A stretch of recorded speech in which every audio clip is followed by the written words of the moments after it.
Jai Om Vishnu Pad Paramahamsa Parivraja Acharya Ashtotar Sada Sri Srimad Bhakti Siddhanta Saraswati Goswami Maharaja Prabhupada Ki Jai. Namacharya Srila Haridas Thakur Jai.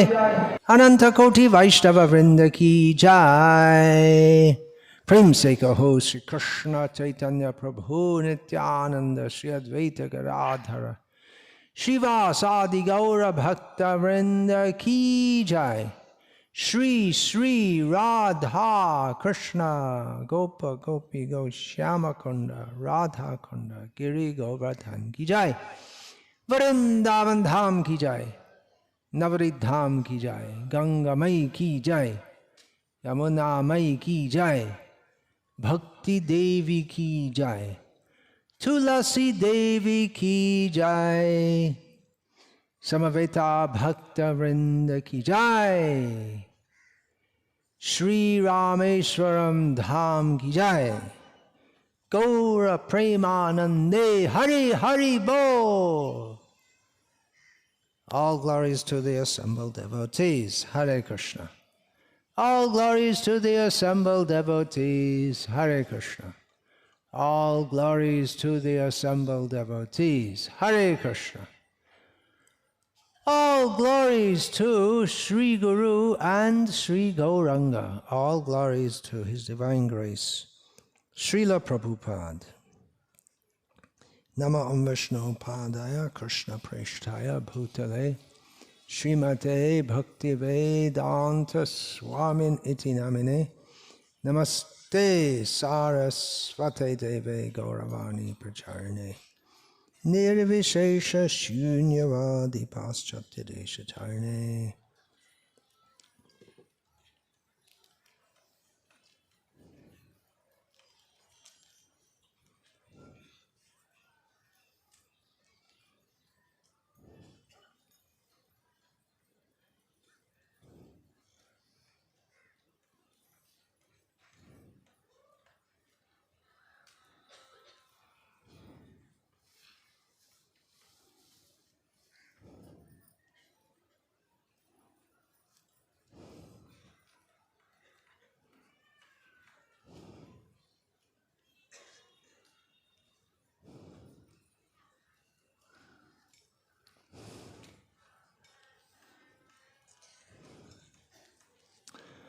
Om Namo Bhagavate Vasudevaya. Om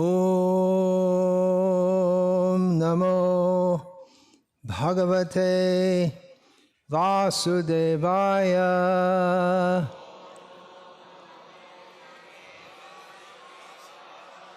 Om Namo Bhagavate Vasudevaya.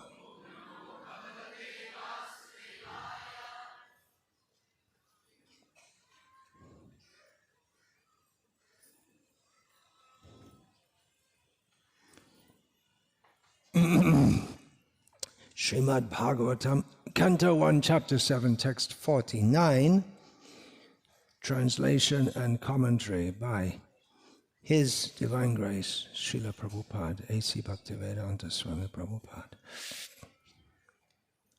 Sutta Uvacha, Dharmyang Nyayang Sakarunam, Nirvyalikang Samang Mahat, Raja Dharma Suto Rajnya Pratyanandad Vacho Dvijaha.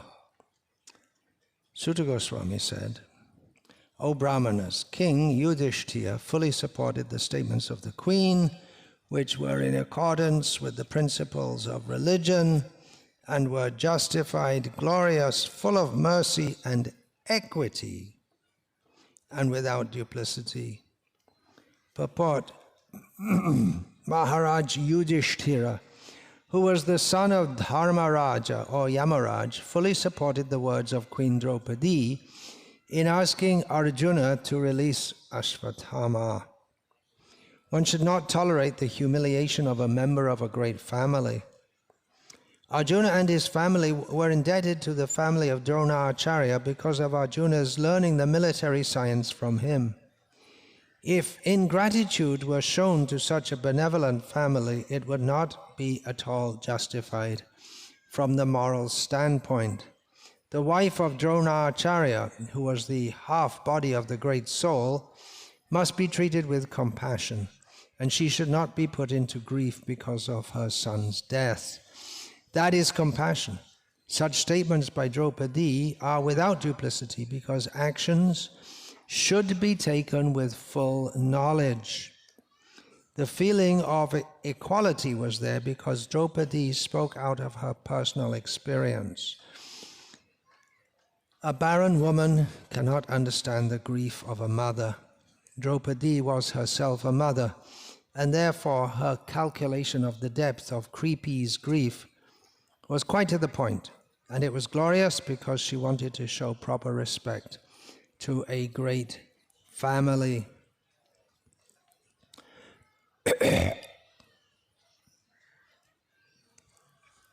Om Jnanatirmirandhasya Jnananjana Shalakaya Chakshurin Militam Yena Tasmai Shri Gurave Namaha. Nama Shrishtam Manumapi Shachiputram Atrasurupa Rupam Tasya Gajam Urupurim Maturim Koshtavarti Radha Kundam Girivaramaho Radhika Madhavasha Prapto Yasya Pratita Kripaya Shri Gurum Tamnatos Vandeham Shri Guru Shri Ataf Padakamalam Shri Gurun Vaishnavangscha Shri Rupam Sagrajatam Sahagana Raghunathan Vitam Tam Sajiva Sadvaitam Savadhutang Parijana Sahitam Krishna Chaitanya Devam Shri Radha Krishna Padan Sahagana Lalita Shri Vishakhan Vitamscha Guru Vaishnava Bhagavan Tina Smarane Hoy Vigna Vinashan Anaya Shri Hoy Nijavan Chita Puran Hare Krishna Krishna Krishna Hare Hare Hare Rama Rama Rama Hare Hare. Some background to what we've just read. If we're to give the whole background, we have to give the whole Mahabharata, which isn't feasible just now. And even people generally think Mahabharata means the story of the Pandavas, but it goes back to the creation and even before, because everything is interlinked. Gahana karmano gatihi. Exactly why something happens. Why do bad things happen to good people? Why do good things happen to bad people? We can say a general principle, but it's all very, very complex. Why exactly such and such a thing happened? If we look at the roots, we'll find they go back to even before the creation, because we carry out karmic fruits and our desires, even not just from one body to another, but from one creation to another. Here, anyway, in short, what has happened is that after the battle of Kurukshetra was over, it seemed to be over. There were the different heads of the armies, started off with Bhishma, and then Drona, and then Karna, and then Shalya. And Shalya was the last. Not quite, because when only Duryodhana, Ashvatthama, Kripa, and Kritavarma were alive, then Ashvatthama went to see Duryodhana as he was dying. Ashvatthama lamented that you, who were surrounded previously by brahmanas praising you so that you would give some contribution, Now you're surrounded by jackals and vultures waiting for you to die. So Dronacharya installed, just by word, Ashvatthama as the head of the forces, which means only 3 men, including Ashvatthama himself. And Ashvatthama promised, I will bring you the heads, the last gift to you, the heads of all the Pandavas. Which wasn't a very practical idea. wasn't going to happen, but then Ashvatthama, everyone was exhausted. The battle is over. Everyone is exhausted. And Ashvatthama lay down to sleep with Kripa and Kritavarma, but he couldn't sleep. He was so agitated in his mind. Especially he was extremely angry at the way his father, Drona, had been killed. And he saw there were so many crows in the trees around him.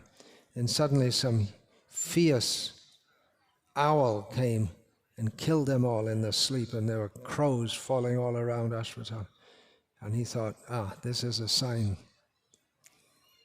This is a sign from Providence, because all the Pandava forces will be sleeping. Let's go and kill them. So he woke up Kripa and Kritavarma and said, no, you can't do that. It's against Dharma. You can't just go and kill sleeping people. Ashvatthama said, well, there was so much the Pandava forces did to kill our forces, the way Bhishma was killed, the way my father was killed, Bharishrava was killed. It was all, there's so much tit for tat. Now it's time, tit for tat. So eventually he convinced them. And so they went, and then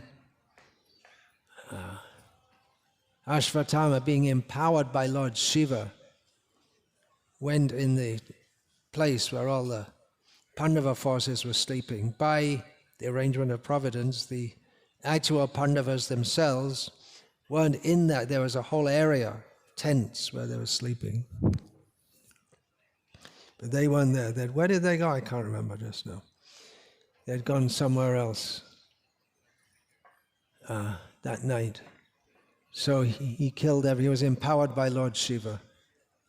Lord Shiva gave him a sword. He personally came and gave him a sword, and he killed everyone. And those who tried to escape from there was an encampment with boundaries. Those who tried to escape, Kripa and Kritavarma, were standing there, and they butchered everyone.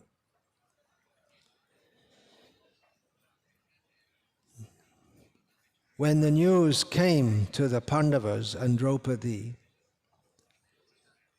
Bhima set off, and then Arjuna set off too. Arjuna went to bring back Ashvatthama, who now he lost, after he'd killed them all, he lost that. He was empowered by Lord Shiva with so much power, no one could withstand him. He didn't even kill everyone with a sword. He killed some of them just by kicking them. First of all, he went for Drishtadyumna, who came to this world with Draupadi for the purpose of killing Drona.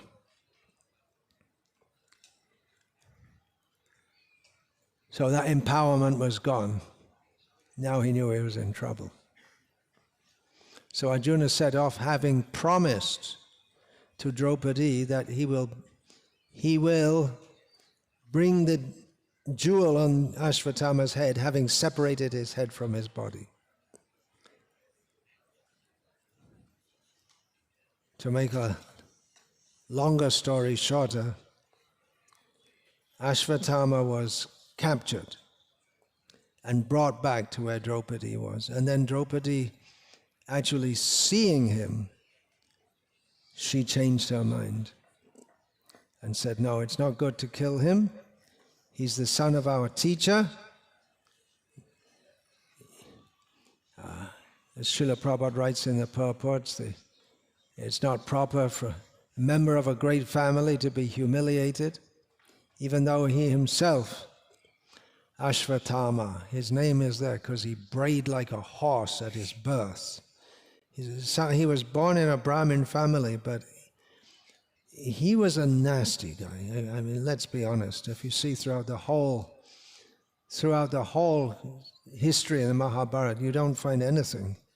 At least I can't remember anything. Maybe when they were studying together under Drona, they shared some good times together, but mostly it wasn't good times. And he always sided with Duryodhana. Ashvatthama always sided with Duryodhana.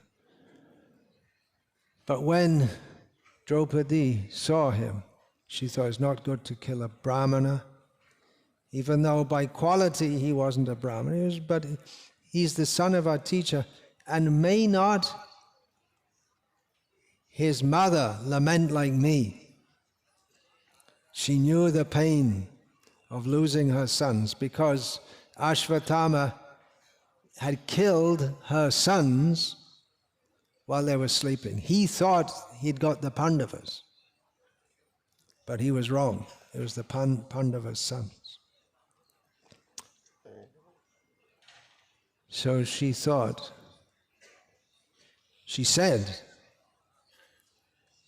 let him not be there. First of all, he's a Brahmin. Specifically, he's the son of our Guru, and we shouldn't cause his mother to lament, to feel the pain that I feel. Yudhishthira agreed with her, as you can imagine. And as you can imagine, Bhima didn't. And Krishna sided with Bhima initially. And then the decision was left to Arjuna what to do. And he, taking a hint from Krishna, killed Ashvatthama, not physically, but he cut off his hair with his jewel, which is humiliating. Sambhavitasya cha kirtir maranadati richate. Krishna told Arjuna before the battle that for someone who has been honored, and for the Kshatriyas more than anyone, honor is so important. For one who has been honored, it's better to die than to suffer dishonor. So in this way, he was killed without being killed, physically not killed. And Krishna pronounced upon Ashvatthama that for 3,000 years you'll have to wander the earth incognito, despised. Whoever will see you will despise you. And then after that you can go to the heavenly worlds. And ultimately Ashvatthama he'll become one of the Sapta Rishis. There's some lesson. There are many, many points to consider from this whole episode. Now Draupadi, she was a Kshatriya woman. And the women, of the Kshatriyas, they have the same kind of spirit as their husbands. We'll find in Mahabharata, there's a story told of one Kshatriya queen who sent her son to fight certain death. There's no way he was going to win the battle, but better you die than fail to fight. And we know also the Rajput queens, they'd have a mass self-immolation after their husbands were killed. Even they also would send out their husbands to die, knowing that they themselves would die. Of course, they had great faith in the fact that only the body dies, not the soul. The soul continues. But they have this terrible spirit. Today is Bhishma Ashtami. Bhishma means terrible. Bhima also means terrible. It's a terrible person. It's a good name for a kshatriya. Terrible person. It should be terrible in fighting. Fearsome. So she also had that. She was insulted so badly. And then she vowed that she won't tie her hair she'll until all the sons of Dhritarashtra are killed. And for that, not only the sons of Dhritarashtra, but millions of men had to die. Millions of women had to cry. Now she's feeling, afterwards, that she didn't want Kripi, the wife or the widow of Drona. She's already feeling the pain of the loss of her husband. But Atmavai Putraha, one lives on as one's son, but if she was to lose her son, she would feel the pain that Draupadi was feeling. So she didn't want that. She didn't think like that in the case of Gandhari, whose sons were all killed. Now she's thinking like that. Now, many points to consider here. Millions died because Draupadi was insulted. And of course, there was a whole build-up prior to that. For years and years, practically since childhood, the Duryodhana and his cohorts had been trying to kill the Pandavas. They tolerated, but when their wife was so badly insulted, it was unthinkable what they did to her. No one could have, even just a few minutes before the gambling match began, no one, even Shakuni and Karna and Dushashan and Ashvatthama, they couldn't have imagined what would come to that. But there's some feeling that comes. That's called bloodlust in English, when someone starts to, when you start, I mean, I haven't done it in this lifetime myself, but you start killing others and you just get into some kind of mental state where you just want to go on killing and seeing the blood. So it seems like that with Duryodhana and the Kauravas. They were just gambling and taking everything from Yudhishthira and then taking himself and his sons, and then they want to take the wife, and then they want to humiliate the wife so badly in front of them. But still, it might seem to be, whatever it is, whatever they did, to have millions of men killed for one incident of insult, it might seem to be a bit too much. It might seem to be like that, especially we're talking with our 21st century post-enlightenment sensibilities, where capital punishment is forbidden in many countries of the world. Although I see here in India, although it's largely forbidden, there's still a spirit. People feel that it should be there.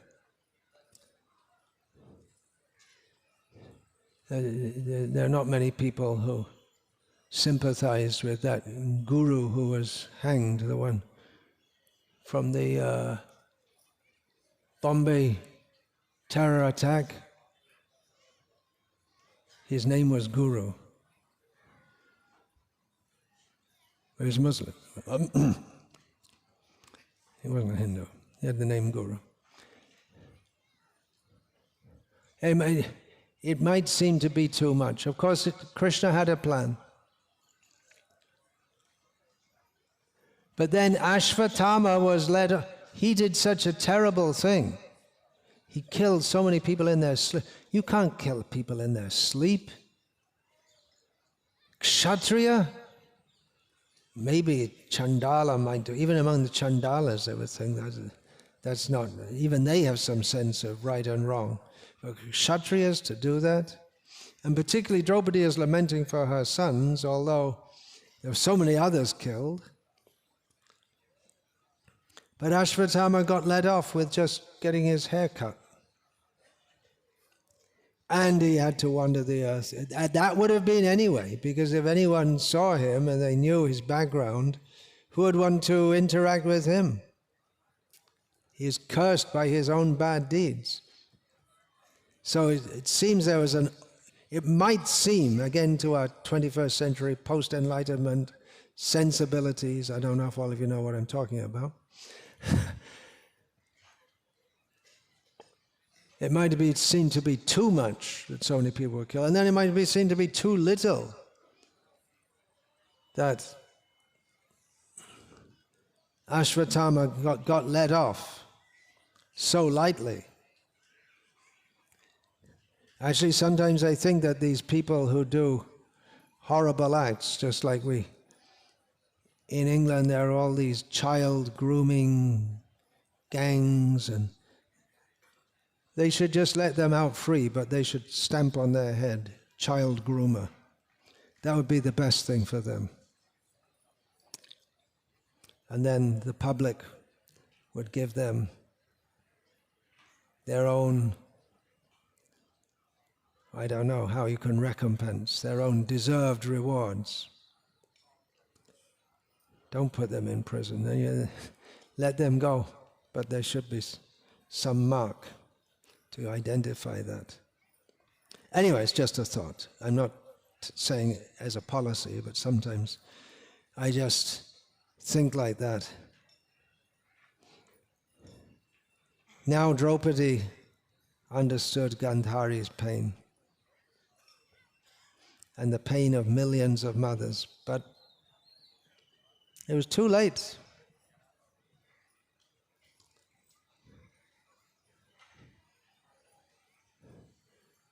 Just one action can completely mess up your life. You get angry and you kill someone. And to kill them takes maybe a few seconds. Shoot them just in anger, non-contemplated. But then you spend the rest of your life in jail. You may do. So you may say, well, the rest of my life I was good. I only did it. Sometimes that's said in the court also. Actually, he's a good citizen, always paid his taxes, didn't even have a speeding ticket prior to that. But that 1 second of losing your temper, and when you lose your temper, you lose your mind, and then you can do something horrible, and then you can't undo it. You can't unmurder someone. It's done, it's finished. You have to live with that. So therefore we should be very careful in the matter of violence. Violence is inevitable in human society. And there are laws which are enforced by violence to regulate violence. A man who kills in the battlefield fighting for his country is honored.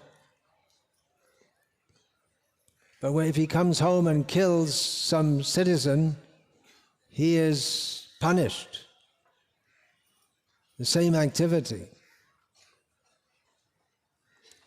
Violence is unavoidable in human society, but it always leads to grief. The person who's violated feels pain, and the pain that Gandhari felt from the death of her sons was much more pain than her sons felt from being killed. The being killed just took the death moment. Many of them may have been hardly aware. It's just they're just fighting with Bhima, and all of a sudden his club clips them on the head, and that's it. And that's it. They're finished. Just takes a second or two. And that for them is glorious, but for Gandhari, their mother, it's painful. The pain would burn her for the rest of her life. So violence is inevitable, but it always leads to grief. So yeah, many of the laws in human society, many of the moral discussions of morality, they are about how to avoid violence or minimize it. The Bhagavatam says, nati hingsa, not excessive violence, no more than needed, because although the quality of ahimsa, non-violence, is certainly glorious, but it's not practical for everyone in all situations. We can't live in this world without violence. Even if we don't desire to be violent, something will be there. Therefore, the grihastas, they have to perform yagyas every day, because knowingly or unknowingly they are committing violence. When they put wood in the fire, fire is needed for cooking at least. Then within the wood there'll be so many little bugs. When you draw water from the well, there'll be so many microorganisms which come up, and they're in the process of boiling. They're also killed. So, walking on the street, you may step on so many little creatures. In Jain religion, they're very much trying to get free from all kinds of violence. Therefore, the Jain monks and nuns, sadhus and sadhvis, they'll put a mask over their mouth and nose, because sometimes when you're walking at this season, in Vellore at least, when I go to the temple for the evening arati, at that time there are so many bugs flying around, and they get in your eyes and they get in your nose. You can't. What are you going to do? You can't avoid it. So they try to avoid by putting a mask. They sweep the road so they don't step on any creatures, but they might kill by just sweeping them, or at least disturb them. It's hard. Little ants are crawling, and if you sweep them, you might just kill one of them. So it's very hard to get free. In Buddhism, although they preach ahimsa paramo dharma, non-violence is the highest religion, but it's impractical. Now Thailand and Cambodia, two hardcore Buddhist countries, are fighting each other. And what happened to Buddhism? It's impractical. You have to have violence in society. That's why in Vedic culture, the Kshatriyas, they're specially meant for controlling, which means they have to have violence, means controlling, protecting from harm, which means they have to harm those who would harm to protect others from harm.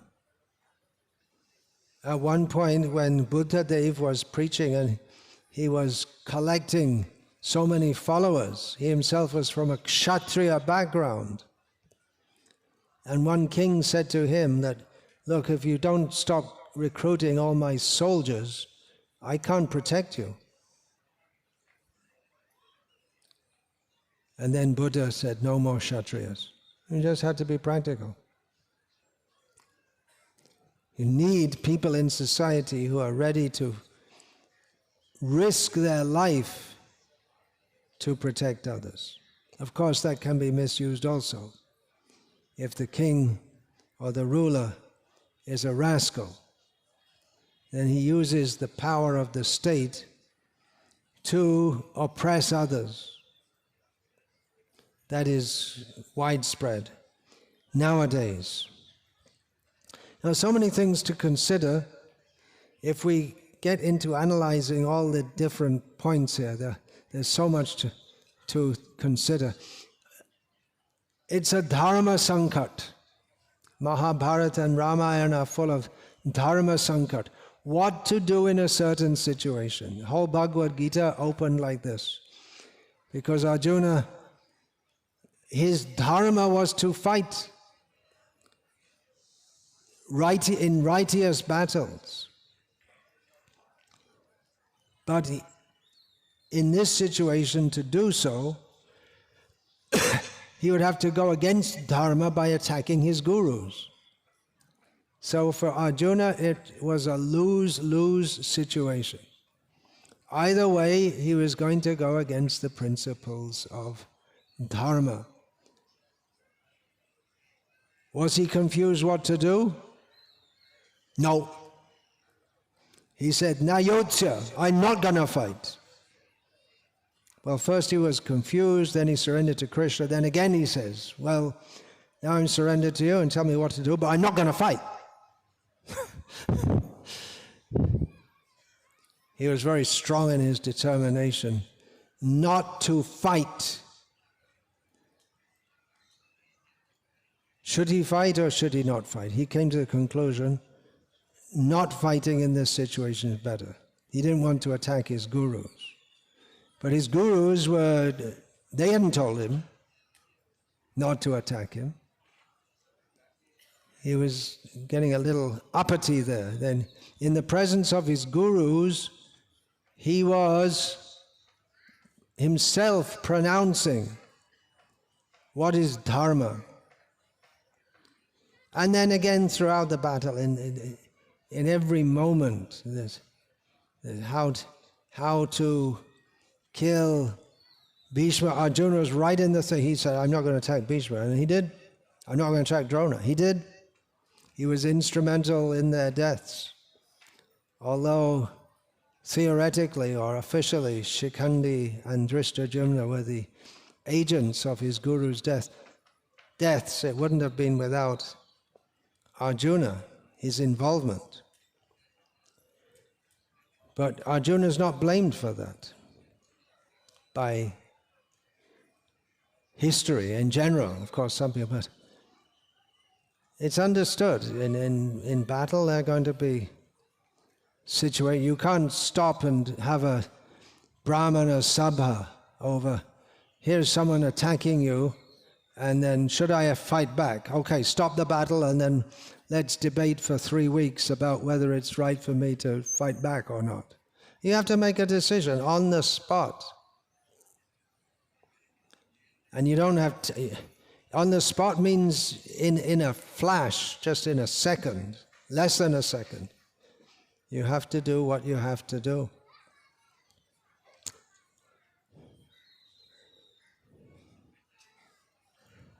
Ashvatthama. Now again Arjuna was in that situation because he has himself had promised to kill Ashvatthama. But now Draupadi, who he had promised to, was telling him not to, and Yudhishthira, who everyone followed in the Pandavas, he was telling Arjuna not to kill Ashvatthama. So Yudhishthira, his word is to be followed, and here we have in the verse also, it was according to dharma, it was according to nyaya, according to law or logic. It was what Draupadi said about not killing Ashvatthama was perfectly right in so many ways. But on the other hand, you have Bhima saying, yes, he should be killed. And Krishna also saying, he should be killed. Bhima and Krishna were saying he should be killed. And all right, we have to follow Yudhishthira, but what if Krishna says something opposite? So Arjuna was again in this dharma sankat, what to do and what not to do. He was again in that situation, and Krishna gave him the intelligence how to kill him without physically killing him.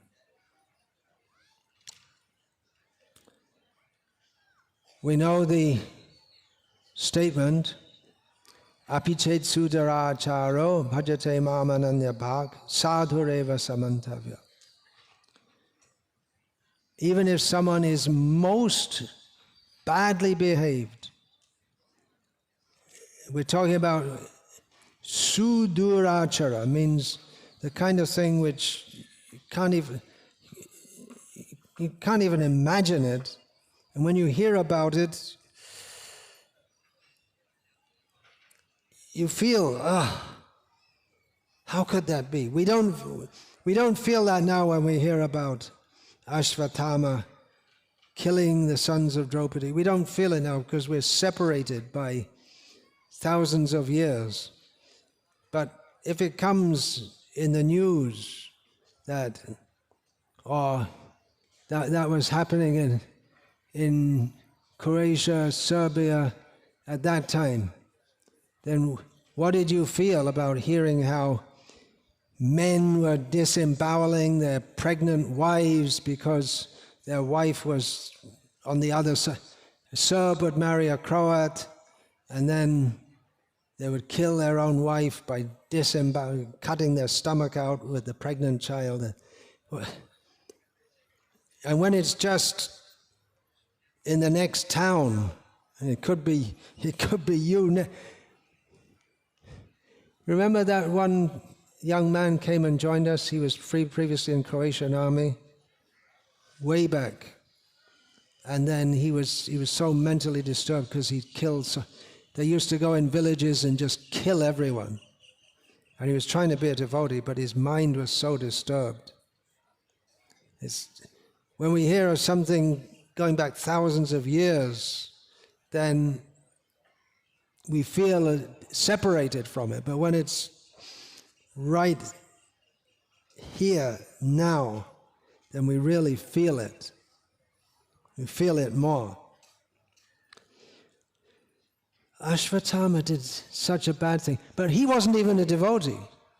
But still, Krishna arranged, after he had to suffer the results, then he gets elevated to the heavenly worlds and he becomes a Saptarishi. There's hope for everyone. What's a motto we can take for this? From this, there's hope for everyone. Jiva Sarup Hoy Krishna Nityadas. Our eternal constitutional position is as a servant of Krishna. Now, if we want to say one word which symbolizes everything evil, if you want to say in the Western world, not in India, they don't care about Hitler, but if you say Hitler, that means the worst person possible, so bad. Here they don't care. Is he still the mayor of Chennai, Hitler? He was. What happened to him? That's what you get for being the relative of someone more powerful than you. Anyway, previously the mayor of Chennai, whose name was Hitler, because his father gave him that name. So he's not considered so badly on this side of the world. But even Hitler is, by the spirit soul that was in the body of Hitler, is by nature an eternal servant of Krishna. And we don't know where he is now, but he can be purified and go to Krishna. We don't have the concept of eternal damnation. Krishna, he gives it chance after chance after chance. So even Ashvatthama did such a bad thing, but there's some arrangement for his delivery. And one major reason being why Draupadi wanted him not killed, because he was related to Drona. Now, from what I see in the descriptions in Mahabharata, Drona wasn't particularly devotional. Bhishma certainly was. The Pandavas were. Drona was the guru of the Pandavas and the Kauravas. But somehow he had a relation with the Pandavas, and Ashwatthama had a relationship. I'm not saying Drona was bad in any way, although Bhima would criticize him for being a Brahmana and fighting. But Ashwatthama had a relationship with Drona. He was his son. And his mother was very saintly. And in consideration of that, he got delivered. So all of you chanting Hare Krishna, you're delivering all people who you don't even know, because they're in different generations. Somehow, what about Duryodhana? Balaram was so kind to him, he made friends with him. There's no particular reason to. But Balaram liked him. Why? That's just his mercy, that's all. So there's hope for everyone. What about Kripa and Kritavarma? They also cooperated with this terrible slaughter. You don't find any description of anyone even saying anything bad about them. They're actually, Kritavarma was the head of Krishna's troops. And the deal was before the battle that when Duryodhana and Arjuna came at the same time to ask Krishna to help them in the fight, Krishna said, you can either have me or my army, but if you have me, I'm not going to fight. And Arjuna was very happy to get Krishna, even without him fighting. And Duryodhana was very happy to get the whole army. And the head of the army is Kritavarma. He's one of the Yadava. He's a Yadava Kshatriya. He's a devotee of Krishna. Kripa is also a very principled Brahmana who, by, like several others, by the force of fate, ended up on the wrong side. But after the battle, we don't find anything. No one blamed them, nothing. They just went on, and Kritavarma went back to being in Dwarka, and Kripa was there, they were all there. You'll find their descriptions after the battle, at least from what literature, nothing said whatsoever. So what is the conception of right and wrong? It's subtle and hard to understand. And the Vedic culture, to understand it, we really have to withdraw our post-enlightenment secular conceptions and try to understand from the Shastra and from the tradition. The Mahabharata, compiled by Vyasadeva, Ramayana, compiled in brief by Valmiki, because the original Ramayana is much bigger. But along with giving us narrations of the Supreme Lord and his devotees, so much insight into the nature of the complexity of this world and how to navigate it in terms of dharma, understanding that the ultimate dharma is to give up all dharma and surrender to Krishna. The most revolutionary statement that Krishna, Savathaman parityaja mamekam sharanam vraja, then all dharma becomes correct. When Krishna incited Yudhishthira to tell a lie, Ashwatthama is killed so that Drona could be killed, and Yudhishthira hesitated, and for that, one elephant called Ashwatthama had to be killed just so that Yudhishthira wouldn't exactly tell a lie. Krishna went against dharma. No. Whatever Krishna does is dharma.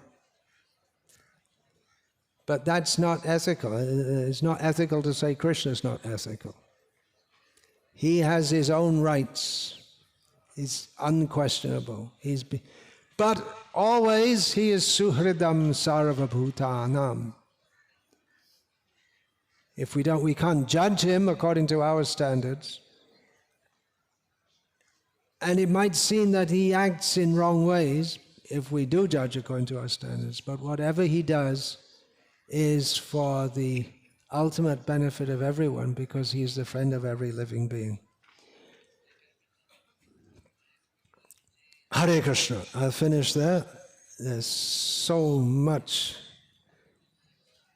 to, if we discuss among ourselves, so many points could come out. So much to be understood and learned. Hare Krishna. Srila Prabhupada ki jai.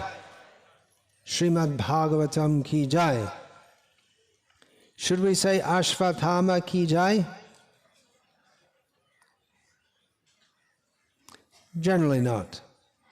But if he had 3,000 years, he must already be up there somewhere.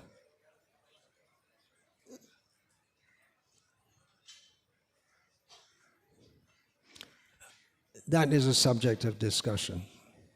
We won't jump into it now. Hare Krishna.